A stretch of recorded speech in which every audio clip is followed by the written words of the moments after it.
Al stood at his station on the command deck of the Eternal Conquest and watched the stars blur past the viewing screen.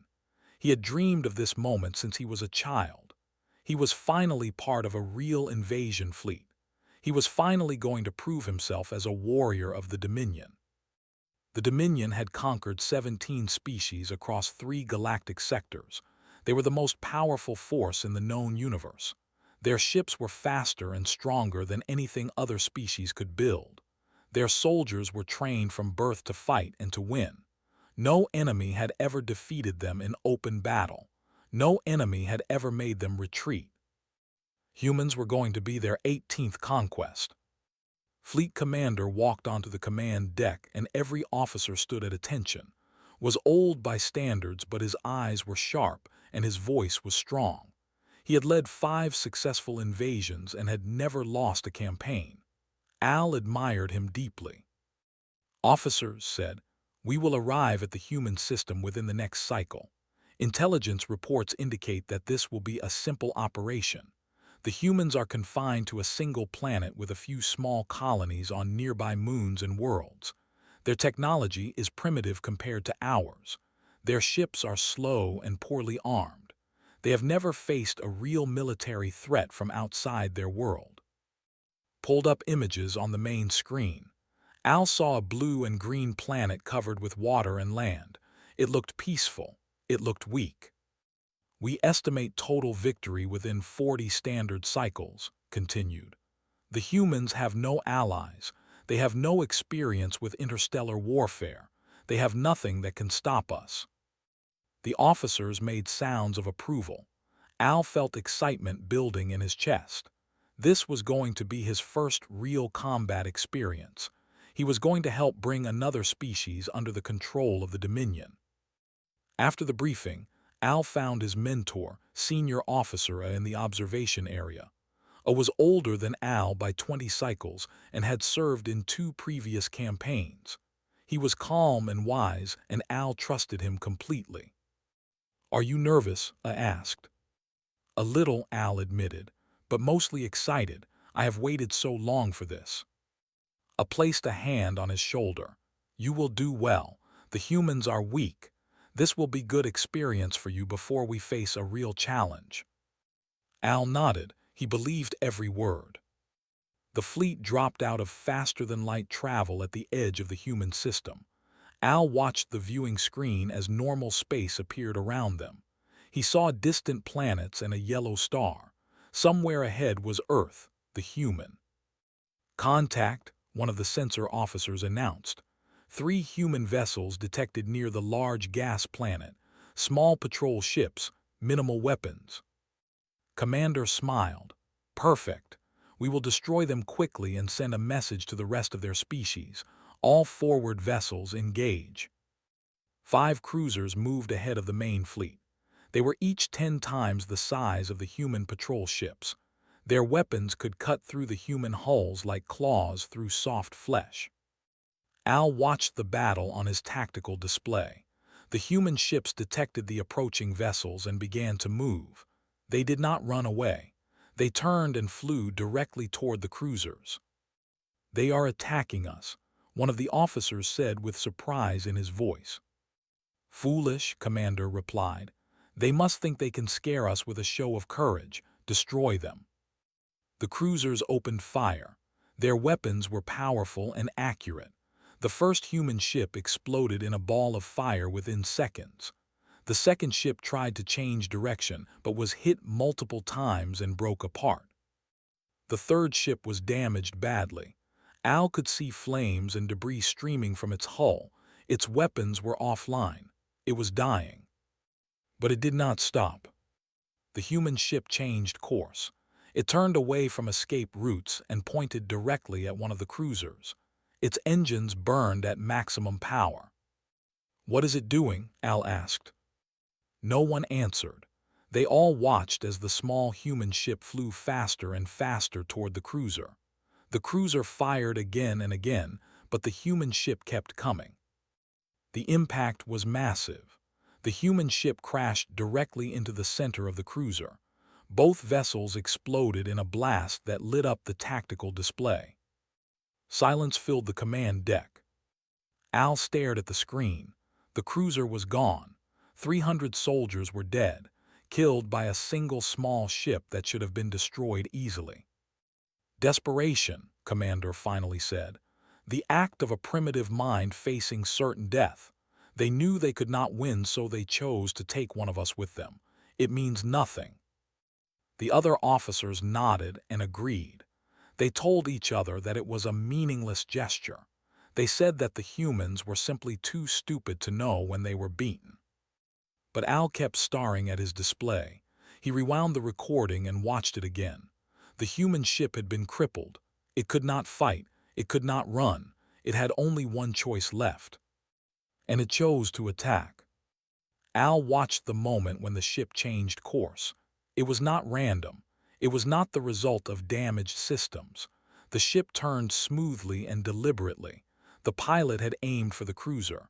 The pilot had known exactly what he was doing. "Resume course to Earth," Commander ordered. "This changes nothing." The fleet began to move again. Officers returned to their duties. Conversations about victory and glory filled the command deck once more. Al could not join them. He kept thinking about that small ship. He kept thinking about the pilot inside it. What kind of creature looked at certain death and chose to make it meaningful? What kind of mind decided that dying was acceptable as long as the enemy died too? He had studied many species during his training. He knew about the who surrendered after a single battle. He knew about the who negotiated peace when they saw the size of the Dominion fleet. He knew about the who simply gave up and accepted their fate. None of them had ever done what that human pilot did. Appeared beside him. "You are troubled." "Did you see what happened?" Al asked. "I saw a desperate creature make a foolish choice." "I saw something else," Al said quietly. "I saw a warrior." A frowned. "Do not give them too much credit. They are still primitive. They are still weak. One moment of madness does not make them dangerous." Al wanted to believe him. He wanted to think that the human pilot was simply crazy or afraid or stupid. He wanted to believe that the rest of the invasion would be easy. But as the fleet continued toward Earth, Al could not stop thinking about that small ship turning toward certain death. He could not stop wondering what else the humans might do when they were pushed into a corner. For the first time since the campaign began, Al felt something cold in his chest. He did not have a word for it yet. He would learn the word later. The humans called it fear. The mining colony on Haven 7 was burning when Al stepped off the landing craft. Smoke rose from damaged buildings, and the ground was covered with debris. This was his first time on solid ground since the invasion began, and the air tasted strange and harsh. 3 days had passed since they entered human space. They had moved quickly and taken several outer colonies. The humans fought back at every location, but they were always outnumbered and victory seemed certain. But Al had noticed something that troubled him. The humans never stopped fighting. Even when they knew they could not win, they kept shooting. Even when their weapons ran empty, they picked up rocks and metal pieces and attacked with their bare hands. It made no sense to him. "Stay close to me," I said as their squad moved through the colony streets. "There may still be resistance ahead." Al followed his mentor with his weapon ready. The colony had been a mining operation with about 2,000 humans living and working there. Most of them were dead now. The rest had been captured and taken to holding areas. They passed a destroyed vehicle. A human body lay next to it.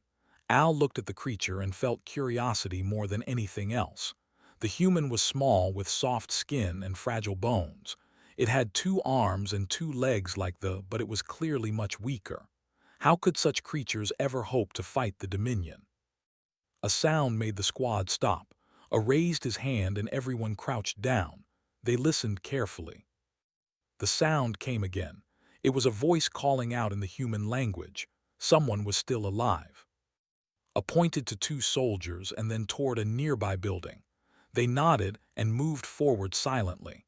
Al watched them approach the entrance and disappear inside. Weapon fire erupted from within. Energy blasts and the strange, loud sounds of human weapons mixed together. Al heard screaming and shouting, and then silence. One of the soldiers stumbled out of the building. He was injured badly and collapsed before reaching the squad. The other soldier did not come out at all. "Forward," I ordered, carefully. They entered the building with weapons raised. Inside, they found a human female standing over the body of the fallen soldier. She was wounded in several places, and her uniform was torn and bloody. She held a human weapon in one hand and a metal tool in the other. Her name badge said K. Looked at them with eyes full of fury.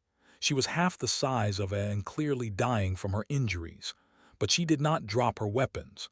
She did not surrender. She attacked. Al watched in shock as the small human female charged at them. She fired her weapon until it was empty and then threw it at the nearest soldier. She swung her metal tool and caught another soldier across the face. She fought with a speed and violence that seemed impossible for her damaged body. A stepped forward to stop her, turned and drove her metal tool into his chest. Made a sound of surprise and fell backward, pulled the tool free and turned to attack another soldier. They shot her many times.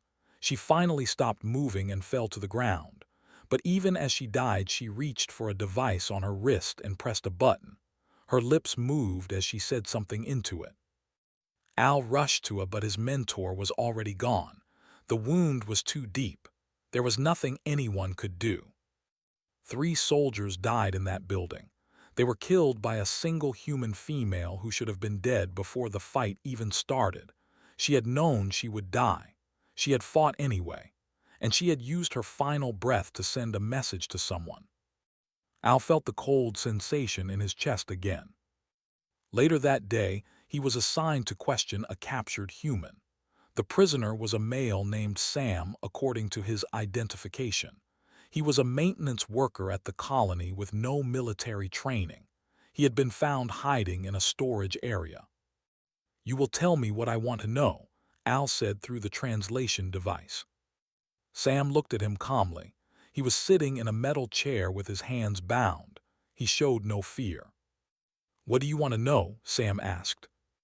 "Where is your military headquarters? How many ships do you have? What are your defense plans?" Sam smiled slightly.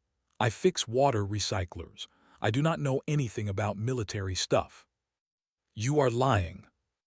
"I am not, but even if I did know something, I would not tell you." Al leaned closer. "You understand that you will die if you do not cooperate." Sam nodded. "I figured that out already." "Then why not tell me? Why die for nothing?" Sam looked at him for a long moment. His eyes were strange. They were the eyes of someone who had already accepted his death and no longer cared about it. "Because you are going to lose," Sam said simply. Al did not understand. "We have the largest fleet in the galaxy. We have conquered 17 species. You have nothing that can stop us." "Maybe," Sam replied, "but you have never fought us before. You do not know what we are." Al reported the conversation to Commander. The commander laughed and dismissed Sam as a fool who was trying to seem brave before death, but the words stayed in Al's mind. That night he went to the data archives and began searching through human history files. He wanted to understand these creatures. He wanted to know why they refused to surrender even when they were certain to die. He found records of something called Thermopylae, where 300 human warriors fought against an army of thousands. They all died, but they never retreated. He read about Stalingrad, where humans fought building by building in freezing cold for months. He read about the Alamo, where a small group of humans defended a tiny structure against a massive force until every one of them was killed. The pattern was always the same. Humans fought, humans died, but humans never gave up. The next morning, a transmission arrived from Human Military Command. Every screen on the ship showed the same image. A human male in a military uniform appeared. His name was Admiral Pete. "This message is for the commanders," Pete said. "You have entered our space without permission. You have killed our people, you have destroyed our homes, we are giving you one chance. Leave now, return to where you came from, never come back. Commander stepped forward to respond, but Pete was not finished. If you stay, the Admiral continued, you will learn what humanity does to invaders. You will learn why no one has ever successfully conquered Earth. You will learn what it means to fight a species that would rather die than submit. The transmission ended. That night the prisoners at Haven 7 broke free. They had no weapons, but they had made tools from pieces of metal and broken equipment. They attacked the guards. They freed other prisoners. They fought until every one of them was dead. They knew they could not win. They knew they would die. They did it anyway. Al stood among the bodies and finally understood what Sam had meant. They had never fought anything like humans before. They were not facing an enemy that could be beaten into submission. They were facing something that would rather burn than bend. 2 weeks into the invasion, and the war had changed completely. The easy victory that Commander had promised was nowhere in sight. Instead, the fleet was bleeding soldiers every day. Al stood on the command deck of the Eternal Conquest and studied the tactical reports. The numbers were troubling. They had lost more ships and soldiers in 14 days than in their previous 3 conquests combined. Human casualties were high too, but the humans did not seem to care about their losses. They kept fighting. The humans used tactics that they had never seen before. They hid in asteroid fields and attacked supply ships. They sent small teams to disable communication stations. They planted explosive devices on equipment and waited for the perfect moment to trigger them. They struck hard and vanished before they could respond. Commander called it cowardice. He said that real warriors fought in the open where everyone could see them. But Al had begun to understand something important. The humans did not care about looking brave. They only cared about winning. They would use any method and pay any price to hurt the enemy. Assigned Al a new task. He was ordered to study captured human media and learn about their psychology. The commander wanted to find weaknesses that could be exploited. He wanted to know what the humans feared. Al spent hours watching human recordings. They called them movies and television shows. He read their books and studied their art. What he found disturbed him deeply. Humans told stories about fighting impossible enemies.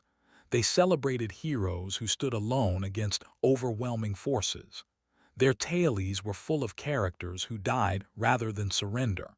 Those who sacrificed everything for others. One story showed humans fighting creatures from beyond their world. The humans were nearly destroyed, but they never stopped resisting. Another story showed a single human challenging a powerful system and inspiring others to rebel. A third showed humans surviving the end of their civilization and rebuilding from nothing. In every story the message was the same: never give up, never stop fighting. Death is better than submission. Al realized something that made the cold feeling in his chest grow stronger. These were not just stories to the humans. These were instructions. These were the values they taught their children. This was who they were. A new prisoner arrived on the ship that week. She was a pilot named who had been captured when her damaged fighter drifted too close to a patrol. She was young by human standards and had red hair and pale skin covered with small brown spots. Commander wanted her questioned personally. He believed that pilots knew important information about human defenses. Al was ordered to observe the interrogation and report anything useful. They brought to the questioning chamber. She walked calmly with her hands bound behind her back. When they pushed her into a chair, she looked around the room with curiosity rather than fear. "You will tell us about your fleet positions," Commander said through the translation device. "You will tell us about your weapons and your strategies. If you refuse, we will cause you great pain."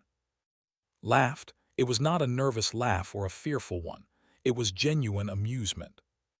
"Pain," she said. "Commander, I have given birth twice. I have passed kidney stones. I have broken my leg in 3 places during training. You do not scare me. His eyes narrowed. Everyone fears something. Sure, agreed. I fear losing my children. I fear letting down my people. I fear dying for nothing. But I do not fear you. The interrogation continued for hours but gave them nothing useful. She talked freely about human culture and history. She explained concepts that Al had never heard before. She described something called spite, which meant hurting yourself just to hurt your enemy more. She talked about stubbornness, which meant refusing to change your mind even when it would be easier to give up. Why do humans fight so hard? Al asked during one of the sessions. You must know you cannot defeat us. Our technology is superior. Our numbers are greater. Logic says you should surrender and preserve your species. Looked at him with those strange human eyes. Do you have children? She asked. No. Then you might not understand. She shifted in her chair and a small object fell from a hidden pocket in her clothing. It was a flat image showing two young humans smiling at something outside the frame. Those are my daughters. Emma is 7. Lucy is 4. Al picked up the image and studied it. The young humans looked fragile and soft. They looked like easy prey. I am fighting so they have a future, continued. I am fighting so they never have to kneel before anyone. I am fighting so that when they grow up they can say that their mother stood for something. Even if I die today, my girls will know that I did not give up. And someday they will have children of their own, and those children will know the same thing. But if you surrender, your daughters might live in peace. Shook her head. There is no peace in submission. There is only slow death. Humans do not bend, we break first. Commander lost patience that evening. He ordered executed as an example to other prisoners. She would be killed publicly so that everyone could see what happened to those who resisted. They brought her to the execution chamber the next morning. Al was ordered to witness it and record her final moments for propaganda purposes. He stood with his recording device and tried to feel nothing. Was calm as they led her to the designated spot. She did not cry or beg or try to escape. She stood straight and looked at her executioners without flinching. Before they killed her, she turned and found Al in the crowd. She looked directly at him and spoke in a clear voice. Young one, she said, you have been watching us carefully. I can see it in your eyes. You are trying to understand us. I hope you learned something important from all this. What should I learn? Al asked before he could stop himself. Smiled. It was sad but not defeated. That we gave you a chance to leave. Remember that. When this is over, remember that we warned you. They killed her then. Her body fell and did not move again, but her words stayed in the air like smoke that would not clear. That night Al reviewed the fleet casualty reports. The numbers were worse than he had imagined. Ships were being lost faster than replacements could arrive. Soldiers were dying in ambushes and raids and desperate human attacks. A priority alert sounded across the ship. Al rushed to the command deck and found chaos. Officers were shouting and running to their stations. Warning lights flashed everywhere. What is happening? He asked. A sensor officer turned to him with fear in her eyes. Human ships approaching, many of them, far more than intelligence said they had. On the viewing screen Al could see them. Hundreds of human vessels moving toward the fleet in perfect formation. They were still small and primitive compared to ships, but there were so many of them. His words echoed in his mind. We gave you a chance to leave. The humans had been preparing for this moment. While they were conquering colonies and questioning prisoners, the humans had been building a fleet. They had been waiting for the right moment to strike. That moment had arrived. Al gripped the edge of his station and watched death approach. The cold feeling in his chest had a name now, had taught him that too. The humans called it fear, and Al finally understood why. The Battle of the Line began at dawn by Earth time. Al watched from the command deck as hundreds of human vessels spread across the darkness of space like angry insects. The tactical display showed their positions as bright dots moving in coordinated patterns. Intelligence had estimated that humans could build perhaps 50 combat-capable ships. They were wrong. The human fleet numbered over 300 vessels of various sizes. Some were clearly military craft built for war. Others looked like converted cargo ships and mining vessels equipped with weapons. A few were so small they could only hold one or two pilots. The humans had built this fleet in secret. They had worked day and night for years after detecting the approach. They had hidden their shipyards in asteroid fields and on the dark sides of moons. They had prepared for this exact moment while pretending to be weak and unprepared. Commander stood at the center of the command deck with his hands clasped behind his back. His face showed confidence, but Al had learned to read his mentor's expressions. There was uncertainty in his eyes that had never been there before. "All ships form defensive positions," ordered. "We will crush them here and end this foolish resistance." The fleet rearranged itself into battle formation. They still had the advantage in firepower and technology. Their ships were larger and their weapons were more powerful. In a straight fight, they should win easily. But the humans did not fight straight. The first wave of human ships did not engage directly. Instead, they scattered into the asteroid field that lined the outer edge of the solar system. They disappeared among the rocks and debris like predators hiding in tall grass. "They are running," one of the officers said with relief. "No," Al replied quietly, "they are hunting." He was right. Minutes later, human ships began appearing from unexpected directions. They emerged from behind asteroids and attacked supply vessels. They targeted communication stations and sensor arrays. They struck at the weak points of the fleet instead of challenging its strength. They responded with overwhelming force. They destroyed many human ships with their superior weapons. But for every human vessel they killed, two more appeared somewhere else. The humans were everywhere and nowhere at the same time. Al monitored the communication channels. He could hear human pilots talking to each other in their strange language. The translation device converted their words but could not capture the tone. They were joking with each other. They were making references to shared experiences and old friendships. Some of them were saying goodbye to loved ones. A pilot named Danny Cole was flying one of the tiny, single-seat fighters. Al heard him speaking to someone on a private channel. "Tell my mom I love her," Danny said. "Tell her I am sorry I missed her birthday last year. Tell her that her cookies were always the best thing about coming home." Then Danny's fighter turned toward a cruiser. His weapons were already destroyed. His ship was too small to cause real damage, but he flew directly at the cruiser's engine section anyway. The impact was small compared to the ship's size, but Danny had aimed perfectly. His fighter hit the fuel lines and the entire rear section of the cruiser exploded. The massive vessel began spinning out of control and crashed into another ship nearby. One tiny human, two cruisers. Al felt sick. The battle continued for hours. Human ships kept coming and coming. They used asteroids as weapons by pushing them toward formations. They sent damaged vessels on collision courses with anything they could reach. A destroyer named Defiance lost all its weapons early in the battle, but its crew did not retreat. They aimed their ship at a carrier and burned their engines until they crashed into it. Both ships were destroyed. Commander ordered more ships forward, but the humans countered every move. They seemed to know what they were going to do before they did it. Their tactics were chaos, and their strategy was madness, but somehow it was working. "We need to withdraw," one of the senior officers finally said.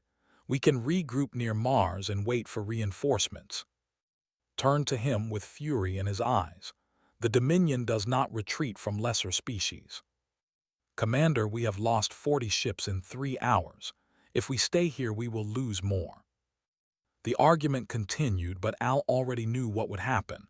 He could see it in the faces of the other officers. They were afraid. They wanted to run. The invincible fleet was being beaten by a species they had called primitive. Finally gave the order to withdraw. The remaining ships began pulling back toward the inner solar system. Humans chased them the entire way.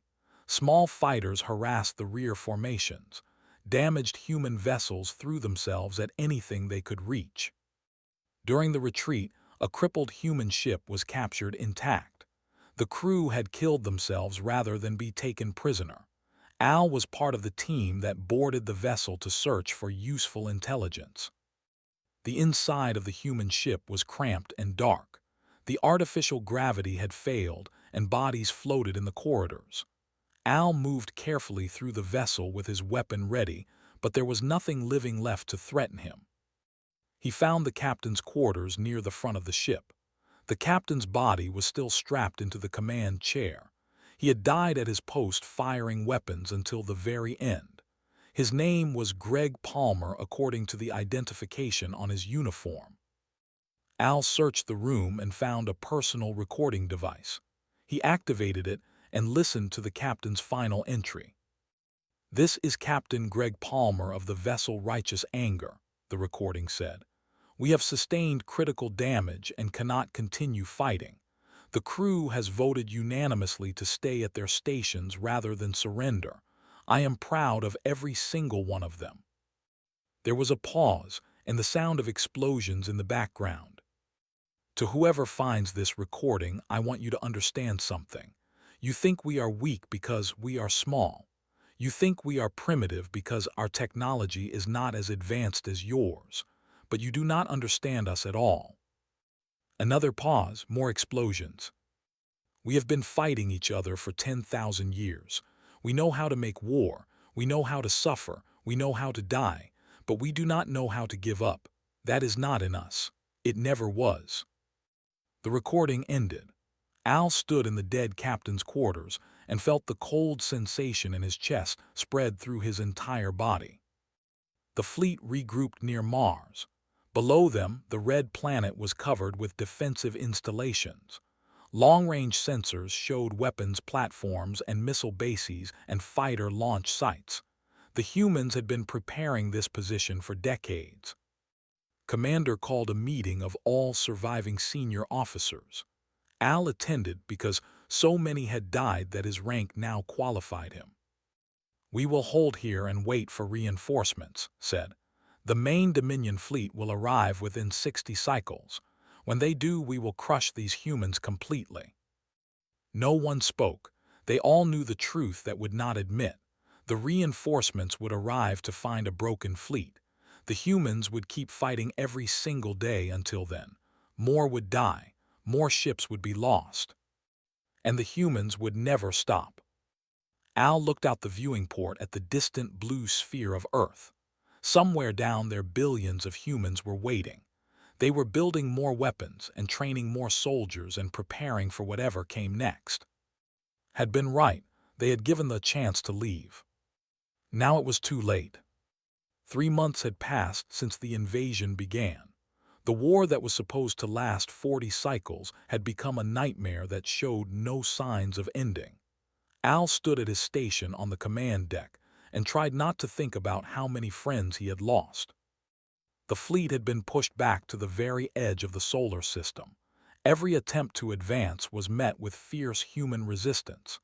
Every position they held was attacked constantly by human raiders and suicide ships. The reinforcements from the Dominion were still months away, and no one believed they would change anything. Al was now the highest-ranking surviving officer from his original unit. Everyone above him had died in battles and ambushes and accidents. He had been promoted 4 times in 90 days. Each promotion meant that someone else had fallen. Commander summoned him to the private quarters late one evening. Al walked through the quiet corridors of the ship and wondered what the commander wanted. Had become distant and strange in recent weeks. He spent most of his time alone reviewing reports and refusing to speak with anyone. The door opened and Al stepped inside. Commander was sitting at his desk surrounded by data screens showing casualty figures and fleet positions. He looked old and tired in a way that Al had never seen before. "Sit down," Al said. "I have a question for you," continued. You have studied these humans more than anyone else in the fleet. You have watched their media and questioned their prisoners and read their history. So tell me, how do we defeat an enemy that is not afraid to die? Al thought carefully before answering. I do not think we can. Nodded slowly. I have reached the same conclusion. We can kill them by the millions, but they will keep coming.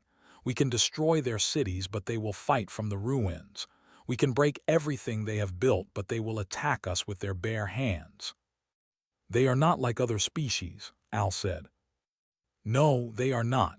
Turn to look out the viewing port at the distant stars. I have led 5 successful invasions. I have never lost a campaign. I thought this would be the easiest victory of my career. He laughed, but there was no humor in it. Instead, it will be my last campaign, and my greatest failure. The next morning, a human diplomatic vessel approached the fleet under a flag of truce. It was a small ship with no weapons. It carried a single passenger and a pilot. The passenger was a woman named Lisa Grant. She was a government official sent to discuss terms. Al was assigned to escort her from the landing bay to the meeting room where Commander waited.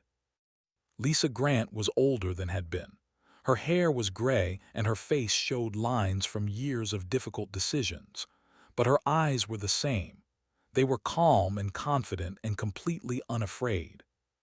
Thank you for receiving me, Lisa said as they walked through the corridors. Al did not respond. He was thinking about all the humans he had met during this war. The pilot who crashed his ship into a cruiser, fighting to her last breath. Sam promising that they would lose, smiling before her execution. Danny Cole telling his mother he loved her. Greg Palmer dying at his post. They had all been so certain. They had all known something that Al was only now beginning to understand. The meeting began with Commander trying to project strength. He talked about the incoming reinforcements and the power of the Dominion. He threatened consequences if the humans did not surrender immediately. Lisa Grant listened patiently and then presented her terms. They would leave human space immediately. They would never return. In exchange, the humans would not pursue them. The war would end. You expect us to accept such terms? Demanded. After all the damage you have done to our fleet. Yes, Lisa replied simply. The Dominion will send more ships. We will come back with 10 times this force and burn your planet to ash. Lisa looked at him with something like pity.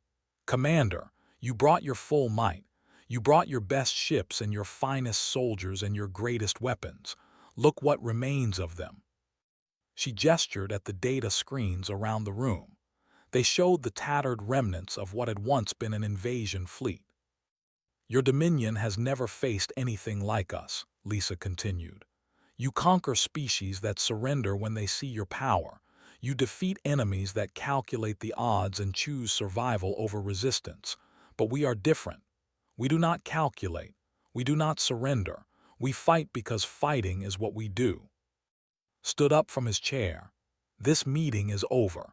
You will return to your ship and tell your leaders that we reject their terms. Lisa Grant nodded and rose to leave. Before she did, she turned to Al. She had noticed him watching her throughout the meeting. Young one, she said, you have been observing us carefully. I can see intelligence in your eyes. You understand things that your commander does not. What do I understand? Al asked. That we gave you a chance to leave. 3 months ago your fleet could have retreated with most of its ships intact. Now you have lost half of them. In another 3 months you will lose half of what remains. This will continue until there is nothing left. She reached into her pocket and pulled out a small device. She placed it on the table in front of Al. This is a communication unit. When you are ready to accept our terms, use it to contact us. I hope you choose wisely. Lisa Grant left the ship and returned to human space. Commander ordered the device destroyed, but Al quietly kept it hidden. That night was found dead in his quarters. He had taken his own life rather than face the disgrace of losing his fleet to a primitive species. The note he left said only one thing. I do not understand them. I never will. Al assumed temporary command. He was the highest-ranking officer willing to accept the position. Everyone else refused. He did not hesitate. He used the communication device to contact Lisa Grant and accepted the human terms. The war was over. As the remaining ships left the solar system, Al stood at the viewing port and watched Earth grow smaller and smaller. The blue planet looked peaceful from this distance. It was hard to believe that such a beautiful world had produced such terrifying creatures. Years later, Al returned to the Dominion. He had changed during his time among the humans. He had learned things that no amount of training could teach. He had seen what true determination looked like. He became an instructor at the Dominion Military Academy.